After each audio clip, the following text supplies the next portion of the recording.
Good morning guys. এখানে দেখো মাম্পুসোনা কি খাচ্ছে চা খাচ্ছি, বিস্কুট খেয়ে সব গলে গেছে। আজকে যাটা কে বানিয়েছে, আর মাম্পুসোনা চা বানিয়েছে, আমি এই যে খেয়েছি। আর এদিকে দেখো কোনো কাজ এখনো হয়নি, বিছানা টিছানা কিচ্ছু তোলা হয়নি, সকালবেলা কোনো কাজ হয়নি। আগেও ঘুম থেকে উঠলাম, উঠে একটু ফ্রেশ হলাম। চাটা দারুণ হয়েছে, আজকে দারুণ হয়েছে চাটা। আর একটুখানি সবজি নিয়েছি, বলতে কি নিয়েছি দেখাচ্ছি তোমাদের। এদিকে দেখো লঙ্কা নিয়েছি, বেশ 200 গ্রামের মতো লঙ্কা। আমাদের তো ঝালটা একটু বেশি খাই আমরা, তার জন্য একটু বেশি করে লঙ্কা নেওয়া হয়েছে। আর নিয়েছে হচ্ছে পাট শাক। আর এই গরমে তো পাট শাক খাওয়া খুব ভালো, তোমরা জানো, পেটের পক্ষে, পেট ঠান্ডা থাকে। তো 2 মুঠি পাট শাক নিয়েছি 20 টাকা দিয়ে। আর এদিকে আছে, আজকে ইচ্ছে হলো একটু ভালো কেনা চালের ভাত খাবো, অন্যদিন তো রেশনের চাল খাই, তাই আজকে কেনা চাল আনা হয়েছে 1 কেজি। আর এই যে তেল আনা হয়েছে দোকান থেকে। এক চর মেরে না, এখন জল খানা চা খেয়ে জল খাবে না। তো চলো কাজগুলো ফটাফট সেরে নিই। আর আজকে কী কী রান্না হবে চলো রান্নাঘরে গিয়ে একবার দেখিয়ে দিয়ে আসছি। মাম্পুসোনা চা করে গেছে, সব খোলা মেলা সব কিছু রেখে দিয়েছে। ছাতুর প্যাকেট সব কিছু খোলা, চা করেছে। এখানে যে দেখো কালকে মোরলা মাছ নিয়েছিলাম, সে মোরলা মাছটা মা বেছে রেখেছিল, ওটাই এখন জলে ভিজতে দিয়ে দিয়েছি বরফ ছাড়ানোর জন্য।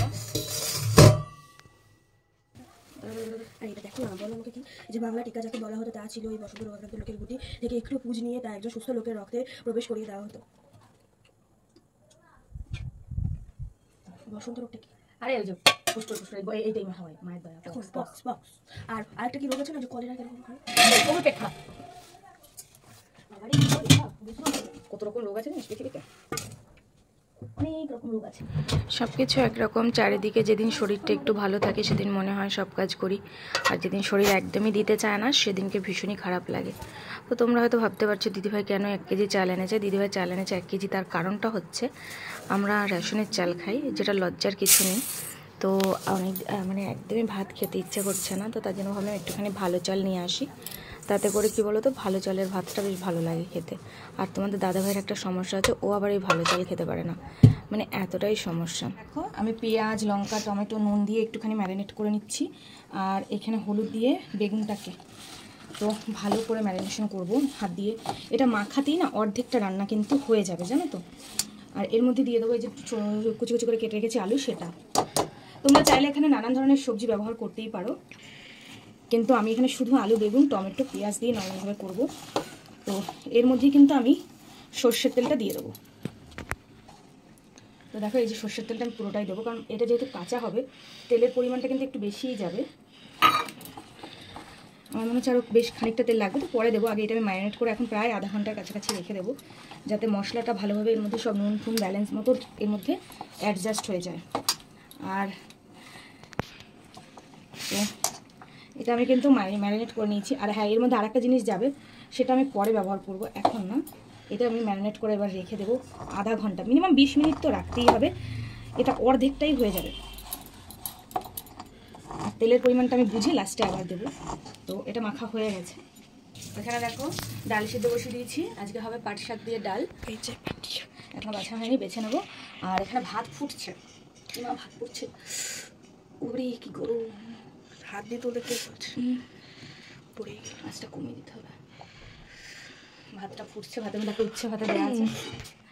আর এখানে মাছটা আমি জল ঝরিয়ে দিয়েছি, সব দেখে নাও, এগুলো দেখো, সব দেখো। এই যে দেখো মোরলা মাছ, কয়েকটা পুঁটি মাছও রয়েছে, চিংড়ি মাছ রয়েছে, চিংড়ি মাছগুলো আমাকে দেওয়া পেলে। হ্যাঁ, এই গরমে জানো তো তোমাদের দাদাভাইয়ের না পাট শাক হলে আর কিছু লাগে না। তো এই মানে যবে থেকে নতুন পাট শাক উঠেছে তবে থেকে যে কতবার পাট শাক খাওয়া হয়ে গেছে, মানে ধারণার বাইরে। আর আজকে তার জন্য ভাবলাম একটু ডালের মধ্যে পাট শাক করবো, যেহেতু শরীরটা খুব একটা ভালো লাগে না, তো চটজলদি রান্নাটা কীভাবে করব। পাট শাকের ঝোল করতে গেলে আলাদাভাবে পাট শাক করতে হবে, ডাল করতে গেলে আলাদা ডাল করতে হবে। তো তার জন্য আমি ঠিক করলাম কি পাট শাক দিয়ে আজকে ডাল করব। তো এখানে মসুরি ডাল তো সিদ্ধ হচ্ছে, আর এদিকে আমি পাট শাকটাও বেছে নিচ্ছি। একদিকে বাচ্ছি, একদিকে বালতিতে জল মানে ভরছি আর ভিজতে দিচ্ছি। তো তোমরা কারা কারা এই গরমে পাট শাক খেতে পছন্দ করে একটু কমেন্ট করে জানাও। দেখো মাছের তরকারিটা হচ্ছে, তোমাদের দেখাতে পারিনি, বসিয়ে ফেলেছি, ক্যামেরাটা অন করতে ভুলে গেছি। মাছের তরকারিটা সব কিছু মাখিয়ে বসিয়েছি, হচ্ছে। আর এখানে ভাত হয়ে গেছে, ভাত মাছ ধরানো হয়ে গেছে। একটু কুমড়ো ছিল, সেই কুমড়োটা কেটে নিয়েছি, ভাজা করব। আর এখানে দেখো দই দিয়ে শরবত বানাবো, টক দই দিয়ে চিনি আর নুন দিয়ে দিয়েছি, এটা দিয়ে শরবত বানানো হবে। এখানে হচ্ছে পাট শাকের ডাল রেডি হয়ে গেছে। এই যে শরবতটা দেখছো না, এটা না একা খাবো না, এটা 3 জনের, মামপুষণার জন্য আর তোমাদের দাদাভাইয়ের জন্য বিশেষ করে। তোমাদের দাদাভাই ধরো সারাদিন গাড়ি চালিয়ে এসে না আর ইচ্ছে করে না, তখন ওর শরীর পুরো ক্লান্ত হয়ে যায়। তো তার জন্য কী করি বলো তো, রোজ এই গরমে রোজ ওর জন্য একটুখানি, আমি যখন শরবত খাই ওর জন্য চিনি দিয়ে নুন দিয়ে দই দিয়ে টক দই দিয়ে বানিয়ে রাখি। যেহেতু আমাকে ডাক্তার বলেছে টক দইটা বেশি পরিমাণে খেতে, টক দই দিয়ে সারাদিনে এরকম করে 1 মগ বানিয়ে রাখলে অনেকবার খাওয়া হয়ে যায়। আর কি বলো তো, একটা কথা, মধ্যবিত্ত বাড়ির বউ হলেও মাঝে মধ্যে একটু ভালো চালটা খেতে ইচ্ছা করে। তাই কেউ কিন্তু হাসাহাসি করো না প্লিজ। হতে পারি সাধারণ বাড়ির বউ, কিন্তু মানুষের তো ভালোভাবে বাঁচার, ভালো খাবার, ভালো পড়ার, এগুলির ইচ্ছে সবারই হয় না। শুধু আমার তোমার বলে না, প্রত্যেকের ইচ্ছা হয়, যার যার সামর্থ্য অনুযায়ী সব কিছু করা উচিত, আমি এটা মনে করি। একটা সময় এরকম ছিল না, একটা সময় সবসময় ভালো চাল খেতাম। তারপর মানুষের দিন তো সবসময় একরকম যায় না, হঠাৎ করেই মানুষের দিনের পরিবর্তন আসে। যেরকম আমার জীবন থেকে আমি অনেক কিছু শিক্ষা পেয়েছি। তো সেই জন্যই তোমাদেরকে বলবো, কারোর জীবন নিয়ে হাসাহাসি করো না, মজা করো না, যে যেভাবে আছে তাকে সেভাবে থাকতে দাও। আর এক মুঠি মামপোষণ এই যে বাঁচলো, হ্যাঁ রেখে দাও। আর এই যে বাকিটা বেছে এই যে প্লাস্টিকে ভরা হয়েছে, মামপোষণা বেছে দিয়েছি। আর এই যে পাট শাকের কুচি কুচি ডাটা চচ্চড়ি খাওয়ার জন্য ওকে একটু করে দিতে বলেছে, বলছে মা কুচি কুচি ডাটাগুলো রেখে দিয়েছি, চচ্চড়ি করে দেবে। তো এখানে আর এই মামপোষণা আবার দেখি দে হাত ধুয়ে স্নান করতে হবে, ভালো করে সাবান দেবে হাতে। এই যে লঙ্কাটাও বেছে রেখেছে, লঙ্কা নেওয়া হয়েছে, এগুলো আমি গুটিয়ে ফেলছি। তো আর ওখানে দেখো বেদানা আর আপেলটা বার করে রেখেছি খাওয়ার জন্য, দুপুরবেলা খাবো। তো মামপোষণার কাজ করছে। বাবু টাকা আমাদেরকে একবার টাকা, একবার ভালো করে টাকা, এই দেখছিস টাকা একবার। তো চলো তাতে করে রান্নাবান্নাগুলো করে নিই। প্রচণ্ড গরম লাগছে, ভীষণ গরম, পাগল লাগছে। তোমাদের দাদাভাই এখন আসেনি, বেলা 1টা বেজে গেছে, আজকে মনে হয় আস্তে আস্তে 2টো বাজাবে।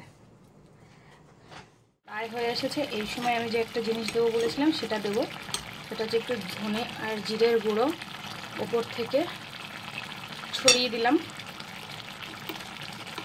এতে করে ফ্লেভারটাও থাকবে অনেকের। এটা অনেকে প্রথমে দেয়, আমি প্রথমে দিই না, ফ্লেভারটা থাকার জন্য আমি লাস্টেই কিন্তু দিই। এটা আর একটু শুকিয়ে যাবে, নাড়াচাড়া করেও হয়ে ধনেপাতা দিয়ে নামিয়ে নেব। তো ফাইনালি দেখো আমার মাছের ঝালটা কিন্তু রেডি হয়ে গেছে। আর এই চুনো মাছের ঝাল দিয়ে না 1 থালা ভাত খাওয়া হয়ে যাবে। সরি চুনো মাছ বলছি কেন, এটা হচ্ছে দেশি মৌরলা মাছ, অনেকে অনেক রকমভাবে চেনো। তো যাই হোক, মৌরলা মাছ ছোটো মাছ, অনেক গুণ, তার কোনো গুণের শেষ নেই। তো খাওয়া দাওয়া কমপ্লিট করে সন্ধ্যাবেলা শুয়েছিলাম, শোয়ার পরে উঠে এখানে মামপোষণা দোকান থেকে নিয়ে এসছে পেপসি আর নিয়ে এসছে বাদাম ভাজা, কারণ আমার সন্ধ্যাবেলায় এটা খেতে ইচ্ছে করে, ওটা খেতে ইচ্ছে করে, অনেক কিছু খেতে ইচ্ছে করে। যাই হোক, আজকে আর শরীরটা বিকেলবেলার দিকে ভালো লাগছে না, তাই শুয়ে রয়েছি। আর শুয়ে ভিডিওটা এখানেই এন্ড করছি, কারণ এখন তো আর বেশি বড় ব্লগ দিতে পারি না, সারাদিনের ব্লগ এখানেই শেষ করছি। আজকের মতো এই পর্যন্ত, টাটা।